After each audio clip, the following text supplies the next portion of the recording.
జై శ్రీరామ్ అండి. ఇవాళ విజయవాడలో ఆటో వాళ్ళ ధర్నా. ఆటో వాళ్ళు అడుక్కుంటూ మాకు ప్రభుత్వం ఇచ్చిన హామీలు నెరవేర్చలేదు, మేము రోడ్డున పడ్డాం, లేని వాళ్ళం, మా పొట్ట కొడతారా కొంతమంది కోసం అని చెప్పి ఆటో వాళ్ళందరూ ఇవాళ ధర్నా చేస్తున్నారు. ధర్నా చేసి రోడ్డు మీదకి వచ్చి గిన్నెలు తీసుకుని అడుక్కుంటున్నట్టు వీడియోలు పెడుతున్నారు.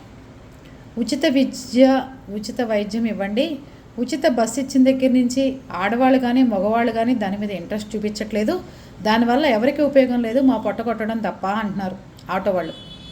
కనుక ప్రభుత్వాన్ని అసెంబ్లీ సమావేశాలు జరిగేటప్పుడు మా బిల్లు పాస్ చేయకపోయినా, మాకు ఇచ్చిన హామీలు నెరవేర్చకపోయినా మేము స్ట్రైక్ చేస్తామని చెప్తున్నారు. చూడండి, ఎవరైనా కానీ ఉచిత బస్సు కూడా ఎంతవరకు అవసరమో అంతవరకు వాడుకోండి. చక్కగా మగవాళ్ళు ఉంటే అదే బస్ ఛార్జీకి ఆటోకి వస్తే కనుక ఆటో ఎక్కెళ్ళండి. ఆటో వాళ్ళ దౌర్జన్యాలు కూడా చాలా చోట్ల నేను చూశాను ఈ మధ్యకాలంలో. ప్యాసింజర్లు ఎక్కితే దౌర్జన్యాలు చేయటం, ఇబ్బంది పెట్టడం, ఒక చోటకి రేట్ ఇంతని ఇంకో ఎక్కువ ఎగస్ట్రాలు తీసుకోవడం, ఇవన్నీ చేస్తున్నారు. మీరు కూడా తగ్గించుకుని ఇట్లాంటి కార్యక్రమాలు చేయకుండా ఉంటే బాగుంటుందని నా వైపు నుంచి అభ్యర్థన. అర్థమైందా? మీరు ఆటో ఎక్కించుకుని జనాల్ని చాలా ఇబ్బంది పెట్టడం నా కళ్ళారా చూశాను.